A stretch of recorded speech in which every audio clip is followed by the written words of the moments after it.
Hello everyone, this is Solomon of Solomonic Demons, and today we're gonna be talking about Cort Guitars. Wait a second, it says PRS SE on the headstock, Paul Reed Smith SE on the headstock, and it says that it has been manufactured in Indonesia. For what I know, PRS only have a factory here in the United States in Maryland. So how Paul Reed Smith can build these guitars outside the United States? Well, this is an outsourced product. That means that this has been ordered to be built by another factory, by another manufacturer of guitars outside of the United States. And in this case, the manufacturer that built this guitar is Cor-tek. PRS is not the only company that has been doing this for years, and actually Cor-tek is not the only company that they have been used outside of the United States to make their guitars. Another companies like Ibanez, Fender have been doing this for years. In fact, Ibanez is just a brand owned by the Oshinogaki company, and they have been using Cor-tek for over 20 years. But like I said, this video doesn't gonna be about these big brands, Ibanez, PRS, and all the guitar brands that make guitars with Cor-tek. This video gonna be about Cor-tek and how in 2007 they ceased the production of their guitars on Korea and moved all the manufacturing of their guitars to either Indonesia, China, or Vietnam. Cor Musical Instruments is a South Korean company that produces electric guitars, acoustic guitars, basses, and amplifiers.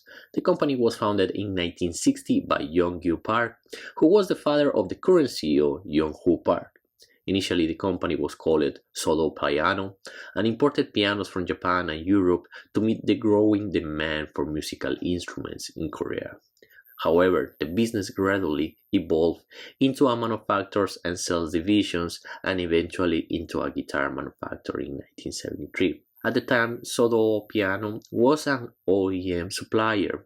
OEM that stands for Original Equipment Manufacturer, and they used to supply to the foreign brand name companies such as Ibanez, Yamaha, Epiphone, and Squier. The company changed its name to Cor Musical Instruments in 1984 and focused on guitars as it became much more proficient than producing pianos.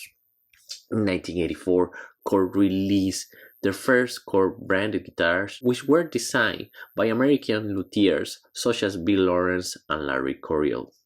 Cor began production of the headless guitars in 1984 with designs exclusively licensed by Ned Steinberger from Steinberger Guitars. This development helped bring the Cor name to the mainstream electric guitar market and attached the attention of the well-known brand name companies seeking contract with manufacturers in Korea. Today, Cor is one of the largest guitar markets in the world, with factories in Indonesia, China, and Vietnam. Now, the controversy of Cor and their factory workers go all the way back to 1997. This is where the first allegations of mistreatment of factory workers began.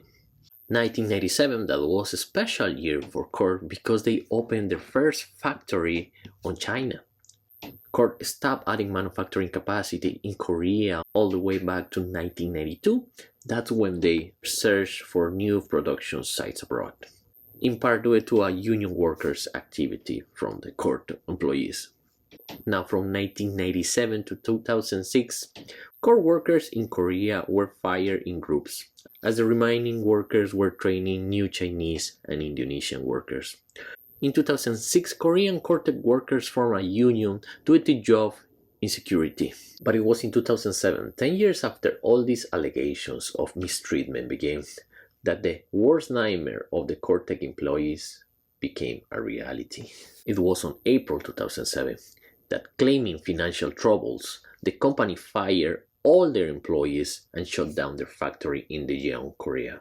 The guitars that had been made there were transferred to a facility in Indonesia, but the layoff of workers were refused to accept the company's claim because it was obvious the success of the company. It was one of the world's top 3 guitars manufacturers, controlling 30% of the global market. So the workers go on strike, and on May 5 of 2007, 4 union officers from Cor-tek were fired. Now, during the strike, on July 12 of 2007, one of the Cor-tek workers set himself on fire on a protest. On October 30 of 2007, the dismissal of the union officers is found illegally by the Korean National Labor Relations Commission. In the same month, the company is found guilty of violating the Act of Industrial Safety and Health. The strike continued for a year, and it's in May 20 of 2008, a year after the workers were camping outside the Cor-tek headquarters, that the company is found also guilty of discriminating against women employees.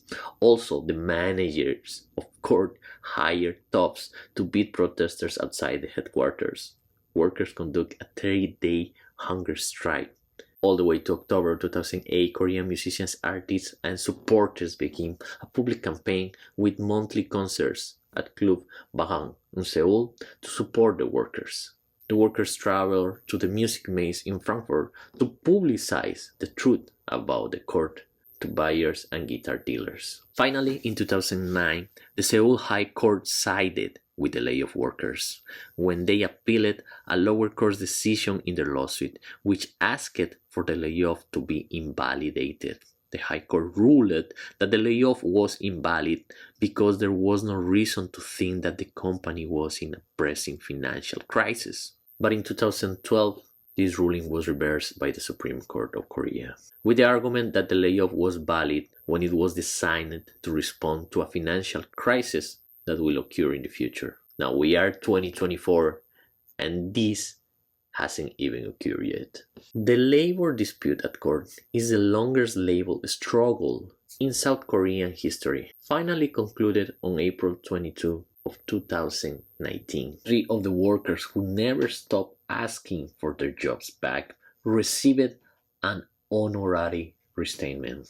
Also, 25 members of the core labor union with all the parties concerned agreed to withdraw all civil, criminal, administrative lawsuits that they filed against each other. And this was the end of Cort Guitars made in Korea. After that, the headquarters, like I said, is still in Seoul, South Korea, but all the guitars that are produced by Cort these days are either made in Indonesia, China, or Vietnam. Alright guys, so that was the story of Cort. That's what happened with Cort, and it is very sad to see that after 13 years in 2019, only 28 of the employees were compensated with the settlement that they had, and only 3 of them got honorary salaries for those 13 years that they lose. Now, I'm not making this video to trash Cort, or either to say that the Cort guitars that are made in Indonesia do not have the same quality. Actually, I think that these guitars, at this point, this guitar was manufactured in 2023, don't have anything to envy to the guitars that were made in Korea by Cort before they moved the production to Indonesia. These instruments are very well crafted instruments, and I really like them. In fact, one of my main guitars that I used to play live was my Cort CX7. You guys still can find videos where I'm playing that guitar in this channel while I'm demoing some pedal or an amplifier. The reason why I'm making this video, I am a factory worker, and I've been a factory worker for almost half of my life. I'm 35 years old, and I started working in the manufacturing industry when I was 17 years old. Almost half of my life, all the way back around 2007, 2006. This is obviously here in the United States of America when I immigrated to this country. In fact, when I immigrated to this country, I was an illegal immigrant, so things were harder for me to get access to education and that kind of stuff. I'm not saying that it's impossible to go to school and that when you are an illegal immigrant, but in my case, things were a little bit hard. And also, eventually I became a dad, and the only way for me was work. Now, eventually things have changed. Obviously, now I'm a citizen in this country, but I'm still a factory worker. I'm still working in the manufacturing industry. And last year I had an incident in my old job. After that incident, I had to quit.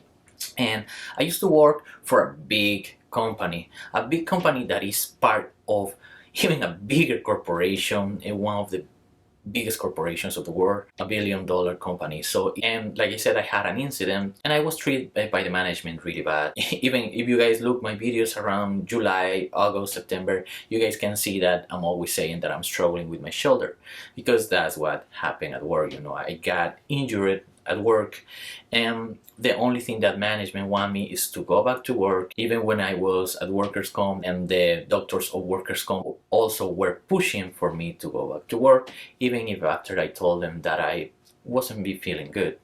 And even until this day, actually, I have pain on my shoulder. Eventually, I went back to the company, but immediately I decided to look for another job. And right now, I'm working on a great company that I really like, that I really love.